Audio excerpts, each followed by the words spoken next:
Hello, good morning and जय हिंद बच्चों। दीपक sir की पाठशाला में आप सभी का स्वागत और अभिनंदन है।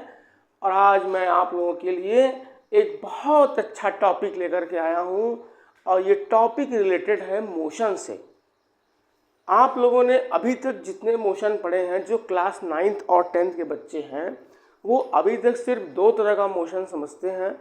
और फर्स्ट मोशन जो है वो जानते हैं। ये मोशन अगर सपोज करो कि अगर हम किसी पार्टिकल को इस तरीके से अगर प्रोजेक्ट करते हैं, ये ऐसे गया, तो इसको बोलते हैं this is the horizontal motion. Okay. और आप लोगों ने हॉरिजेंटल मोशन के लिए इक्वेशन ऑफ मोशन पढ़ा होगा, यूनिफॉर्म मोशन पढ़ा होगा, एक्सेलरेटेड मोशन पढ़ा होगा। तो इसमें सिंपल देखो, हम थोड़ा सा रिकॉल करा दे रहे हैं। आपने फर्स्ट मोशन जो पढ़ा होगा इक्वेशन का, वो पढ़ा होगा v equal to u plus a t. और सेकंड इक्वेशन आपने पढ़ा होगा s equal to u t और plus half a t square. और थर्ड इक्वेशन आपने पढ़ा होगा v square equal to u square plus 2as। Okay.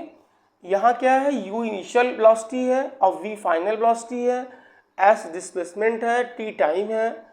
इस तरीके से आपने हॉरिजेंटल मोशन के लिए ये इक्वेशन पढ़ा होगा। अब इसी पे थोड़ा सा और आते हैं हम। अब आप लोगों ने एक मोशन पढ़ा होगा वर्टिकल मोशन। सपोज कर लीजिए कि हमने किसी बॉडी को ये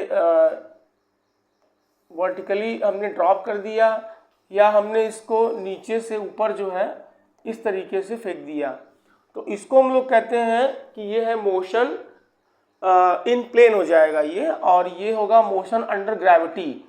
तो एक्सेलरेशन ड्यू टू ग्रेविटी यहाँ पर जी वर्क करेगा। तो इसी फॉर्मूले को हम लोग चेंज करके लिखते हैं v equal to for downward motion v equal to u plus g t, and s की जगह यहाँ हाइट काम करता है, h इक्वल टू हो जाता है यू टी और plus half G T square. और इसके बाद जो थर्ड इक्वेशन आपका आता है v square equal to u square plus 2gh। इसके बाद अगर ये मोशन हो गया डाउनवर्ड डायरेक्शन के लिए। अब अपवर्ड डायरेक्शन की बात करते हैं, तो जहाँ ये पॉजिटिव लिखा हुआ है जी, आप यहाँ पर सब में माइनस कर दोगे। तो इतना तो सब बच्चे पहले से ही जानते हैं। अब हम थोड़ा चलते हैं इससे आगे की तरफ।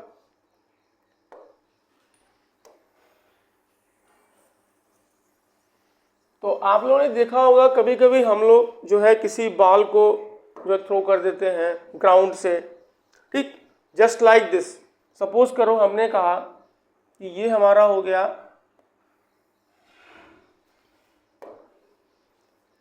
एक, सपोज कर लो हमने कहा कि ये एक हमारा लाइन है, ठीक, ये हॉरिजेंटल लाइन हमने ड्रॉ कर दिया। अब हॉरिजेंटल लाइन हमने जो ड्रॉ किया यहाँ से,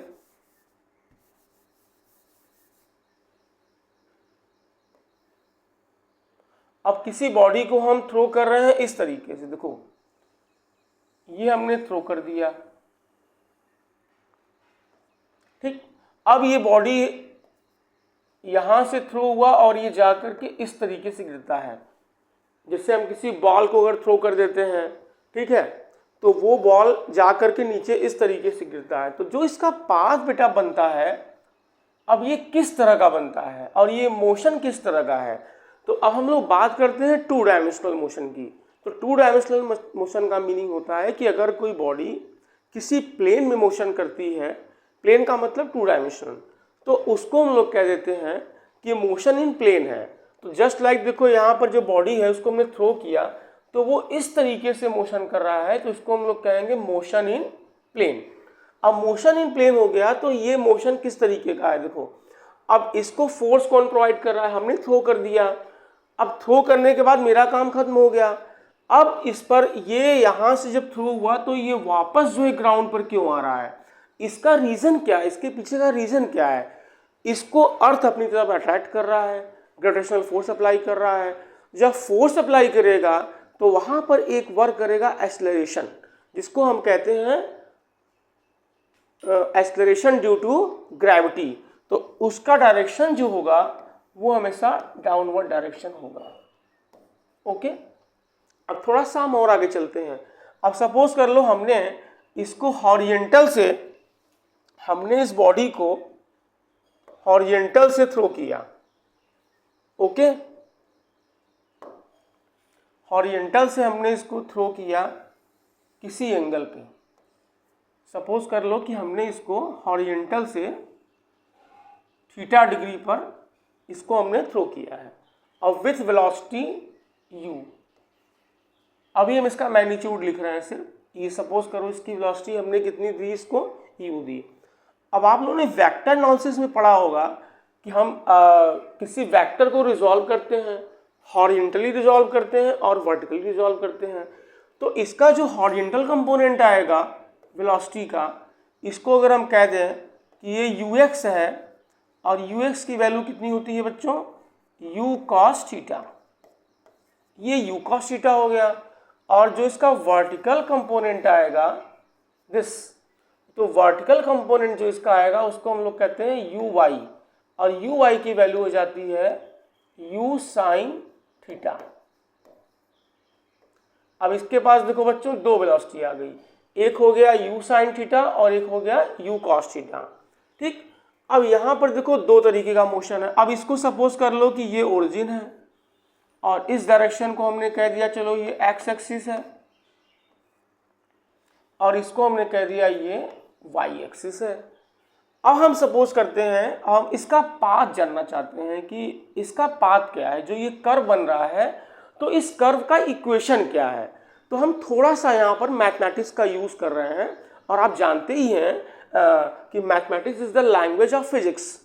तो हम सपोज करो यहाँ पर कोई पॉइंट सपोज कर ले रहे हैं कि ये P है, भाई रास्ते में ये जा रहा है यहाँ से, तो इस पॉइंट पर जब ये पहुँचा तो यहाँ पर इसका कोऑर्डिनेट हो गया x, y। तो what is the meaning of x, y? तो x, y का मीनिंग हो गया कि ये पार्टिकल हॉरिजॉन्टल डायरेक्शन में x मूव किया और वर्टिकल डायरेक्शन में कितना मूव किया बच्चों, y मूव किया। तो अभी जो मैंने आपको हॉरिजॉन्टल मोशन का और वर्टिकल मोशन का जो हमने आपको फॉर्मूला बताया है, जो आप क्लास 9th में पढ़ चुके हैं, तो उसी का हम लोग यहाँ पर यूज़ करेंगे। कोई नई थ्योरी नहीं है, थोड़ा सा आपका लेवल अब इम्प्रूव हो गया है। तो आप क्या करोगे, यहाँ पे टू टाइप्स का मोशन वर्क करेगा। तो फर्स्ट आप यहाँ क्या करोगे, लिखोगे फॉर हॉरिजॉन्टल मोशन,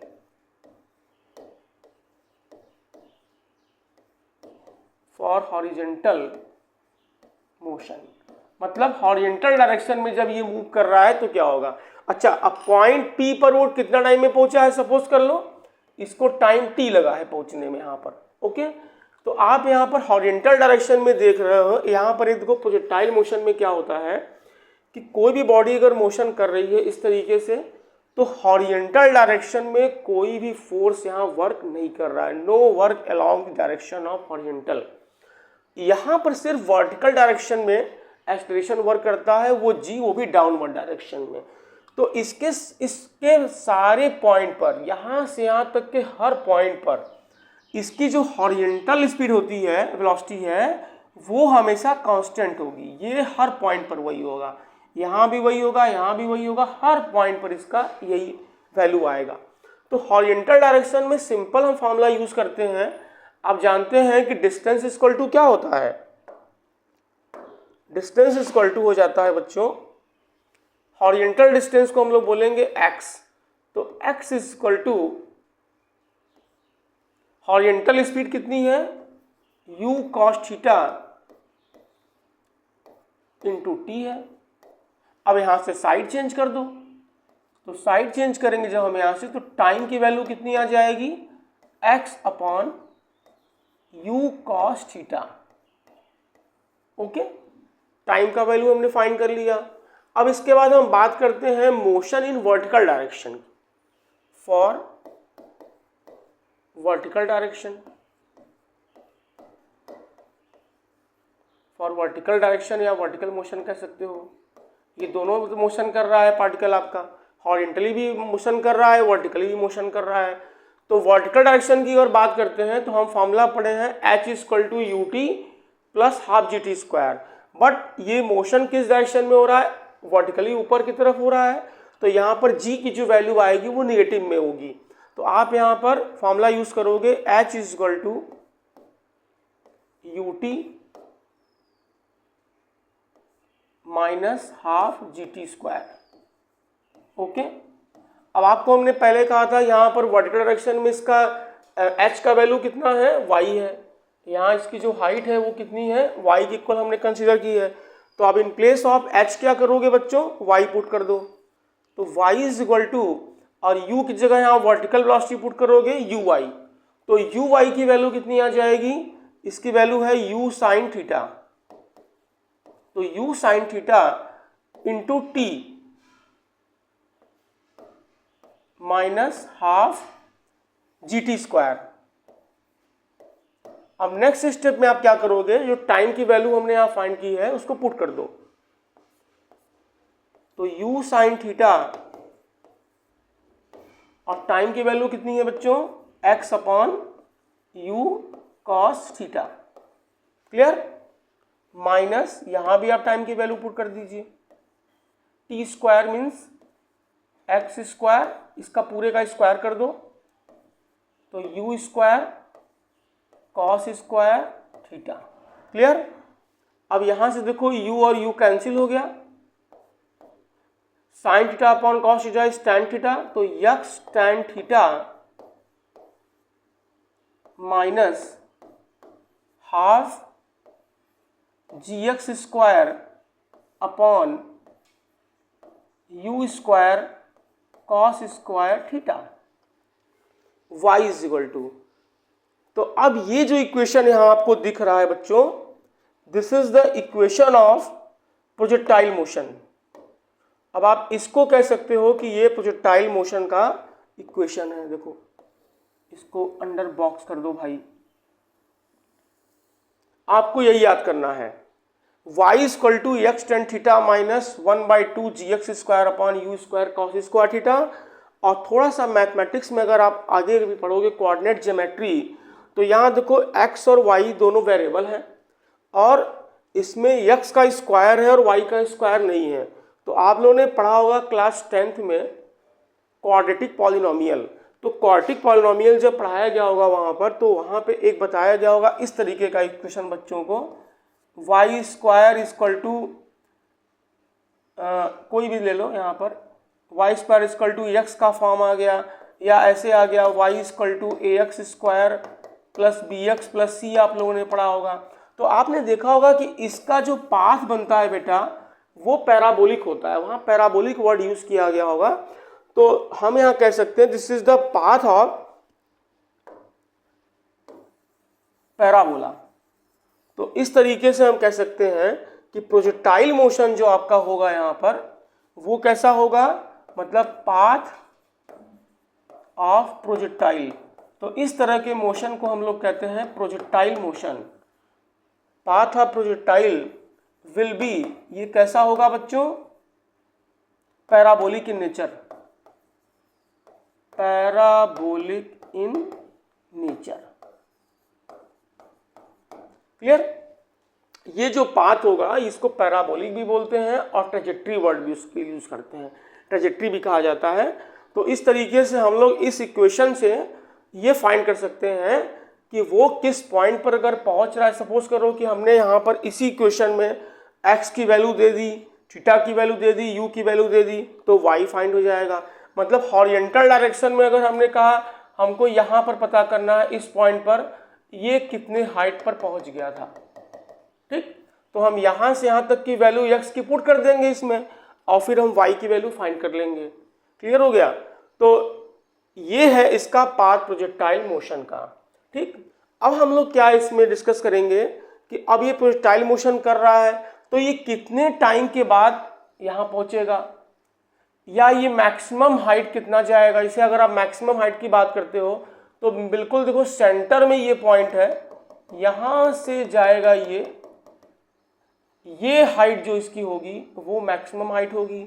और कितना दूर जाके गिरेगा ये, आप लोगों ने देखा होगा बहुत से ऐसे खेल होते हैं जैसे डिस्क थ्रो हो गया, या उसको भाला फेंक कहते हैं, आप लोगों ने देखा होगा, दूर से दौड़ करके आते हैं, सब फेंकते हैं और वो कितना दूर जाके गिरता है। तो उस डिस्टेंस को, वो डिस्टेंस आपका जो होता है वो होता है हॉरिजेंटल डिस्टेंस। तो हॉरिजेंटल डिस्टेंस को हम लोग कहते हैं रेंज। तो अब हम इससे रिलेटेड कुछ और टॉपिक समझाते हैं आप लोग को, वो थोड़ा सा समझिए। अभी हम फिर से इसी को बना देते हैं। जैसे कि हमने कहा, अब इस तरीके से ये हमारा मोशन था, हमने इसका पाथ फाइंड कर लिया। सेम यहां पर भी करिए आप। देखो, अब हमने इसको u वेलोसिटी से थ्रो किया था, क्लियर। इसको हमने थीटा 90 डिग्री पर, और इसको हमने रिजॉल्व किया था u cos थीटा, और वर्टिकल डायरेक्शन में हमने रिजॉल्व किया था u sin थीटा, क्लियर। अब जितने टाइम तक ये यहाँ तक था एयर में, यहाँ से हमने थ्रो किया और ये हमारा बॉडी जा करके सपोज कर लो पॉइंट ए पर गिर गया, ठीक। इस तरीके से आप एरो बना सकते हैं समझने के लिए। तो जो जिस टाइम तक ये एयर में था उसको बच्चों कहते हैं टाइम ऑफ फ्लाइट। तो अब हम डिस्कस करेंगे time of flight.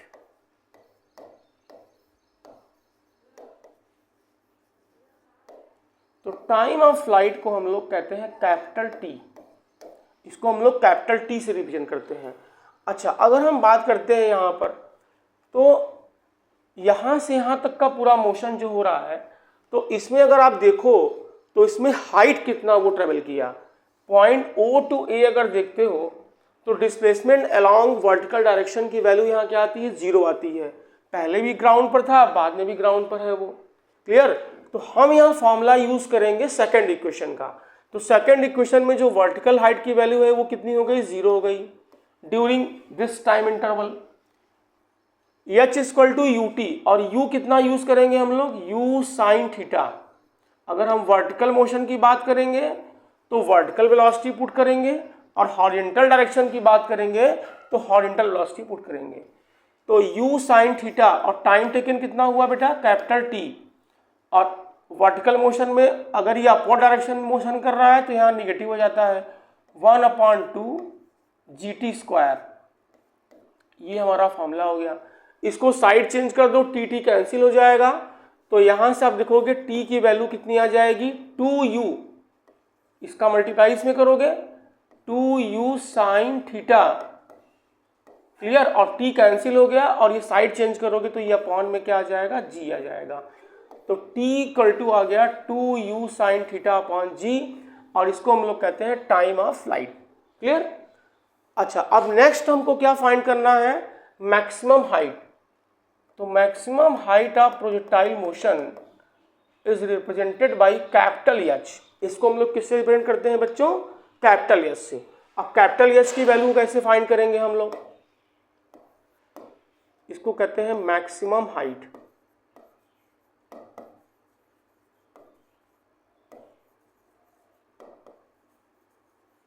Maximum height capital H।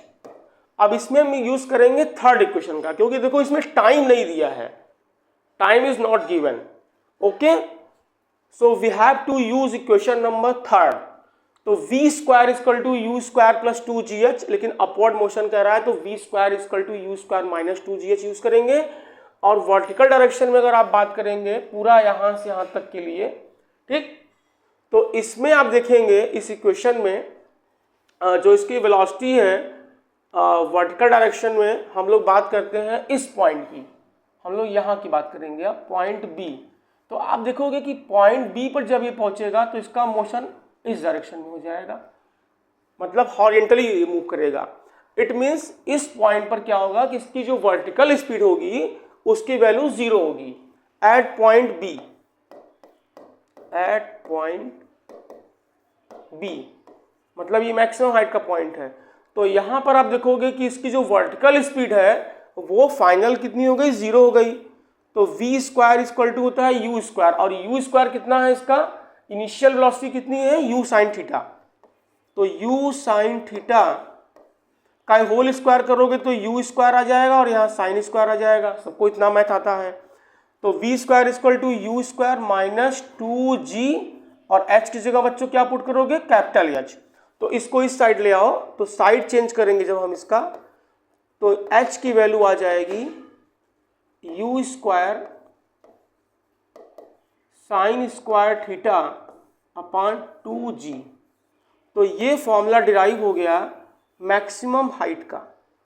देखो डायरेक्ट अगर हम फॉर्मूला बच्चों को कराते हैं, आपको हमने चैप्टर पढ़ाया और हमने डायरेक्टली अगर फॉर्मूला राइट कर दिया t equal to this and h equal to this, तो बच्चों के दिमाग में एक क्वेश्चन जरूर आता है कि ये तो बहुत हाई फाई है भाई, इतना फॉर्मूला याद करना पड़ेगा हमको, न्यूमेरिकल कैसे लगेंगे।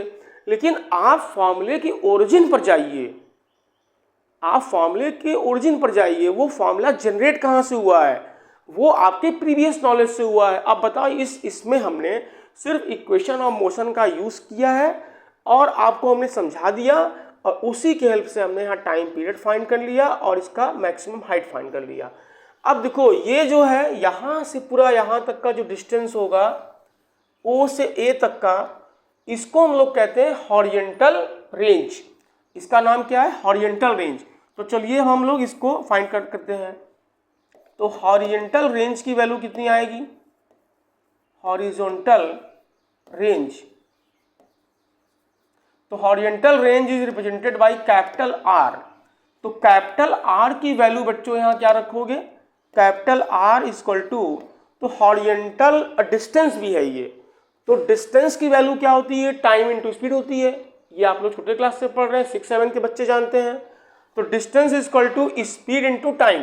तो स्पीड कौन सा पुट करोगे, हॉरिजॉन्टल डायरेक्शन में पुट करोगे, तो ये हो जाएगा u cos थीटा। और अभी हम लोगों ने पढ़ा है कि यहाँ से यहाँ तक का टाइमिंग बेटा कितना है, time of flight capital T के इक्वल है। अब आप यहाँ क्या करो, इसकी वैल्यू पुट कर दो, u cos थीटा रहने दो और टाइम की वैल्यू अभी हमने कैलकुलेट की है 2u sin theta upon g। अब इसको आप थोड़ा सा यूज कर लो मैथमेटिक्स का, तो u को देखो u इंटू यू कितना हो गया, u स्क्वायर हो गया। अब जिसको मैथ नहीं आती रहेगी वो कैसे मल्टीप्लाई करेगा, u इंटू यू कितना होगा बच्चों, u स्क्वायर और 2 साइन थीटा कॉस थीटा।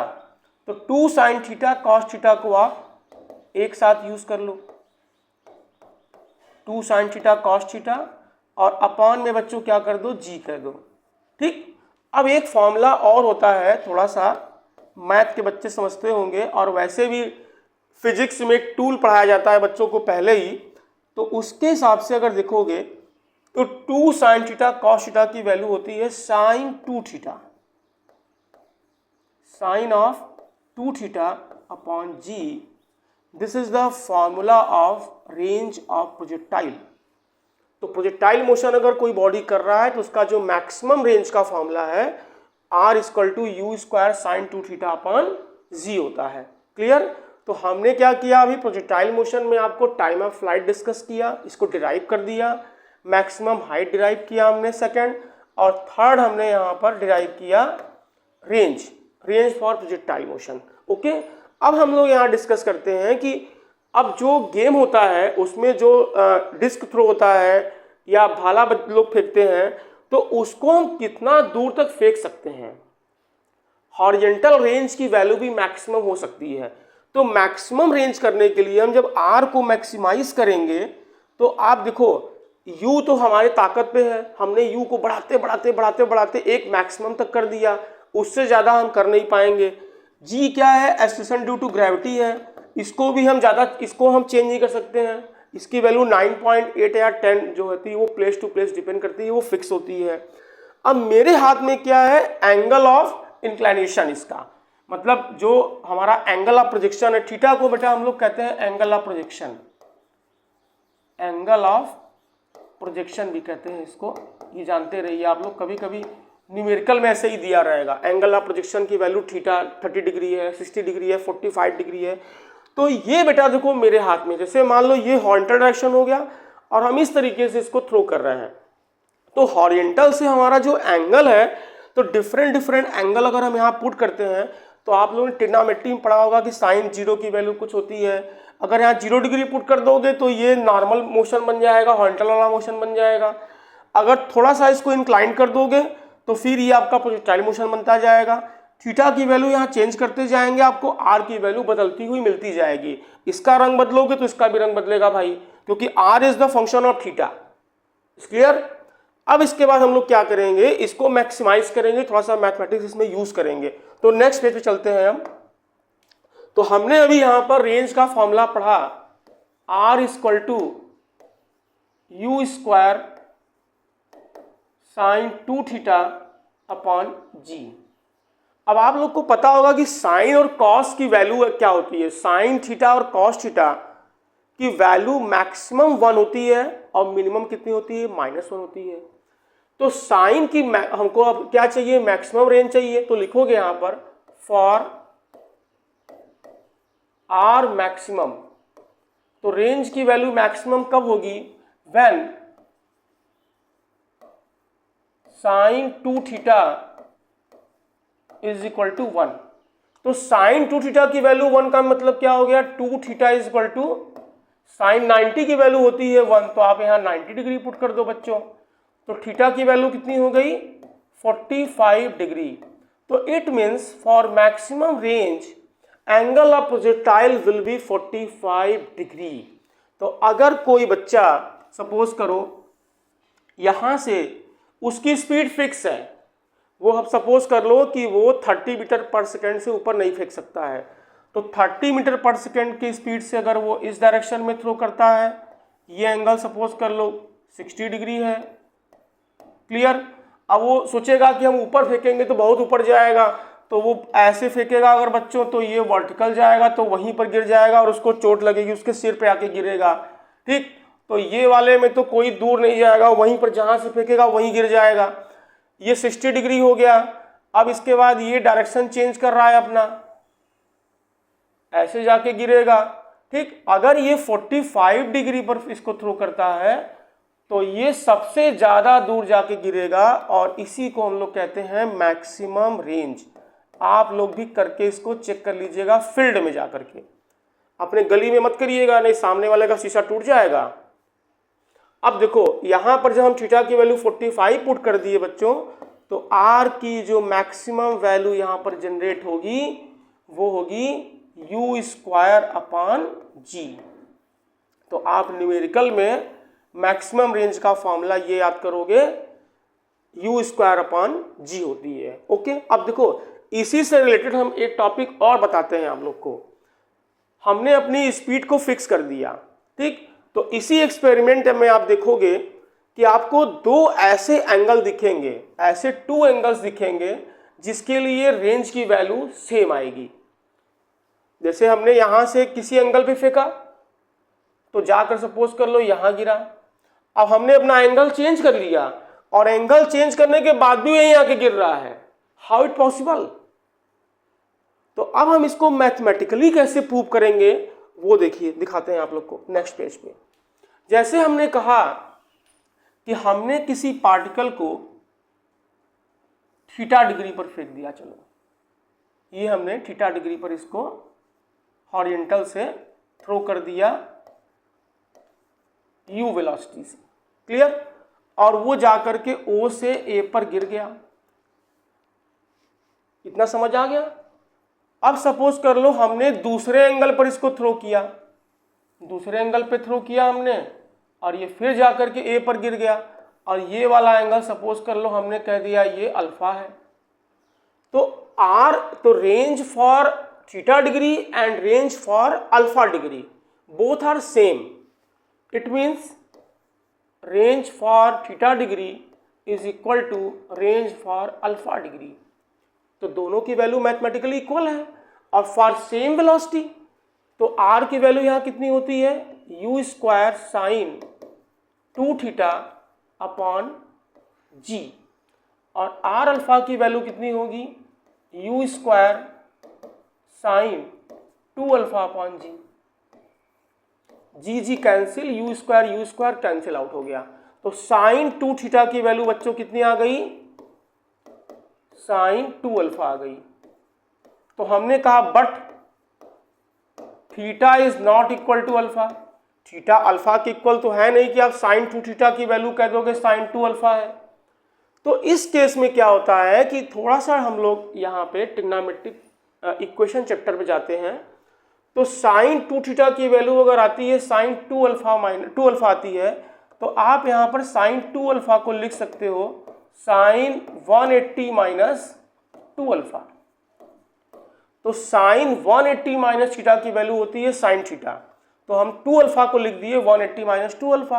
अब यहां से आप क्या करोगे, 2 थीटा की वैल्यू लिखोगे 180 डिग्री माइनस 2 अल्फा, 2 से डिवाइड कर दो, तो थीटा की वैल्यू कहाँ क्या आ गई बच्चों, थीटा की वैल्यू आ गई 90 माइनस अल्फा, या अल्फा की वैल्यू कितनी आ गई 90 माइनस थीटा आ गई। क्लियर। तो हम लोग यहाँ पर एक देख रहे हैं थोड़ा सा कि अगर आप किसी बॉडी को थीटा डिग्री पर थ्रो करो और चाहे उसको 90 माइनस थीटा डिग्री पर थ्रो करो, तो दोनों ही केस में वो सेम प्लेस पर जाके गिरता है।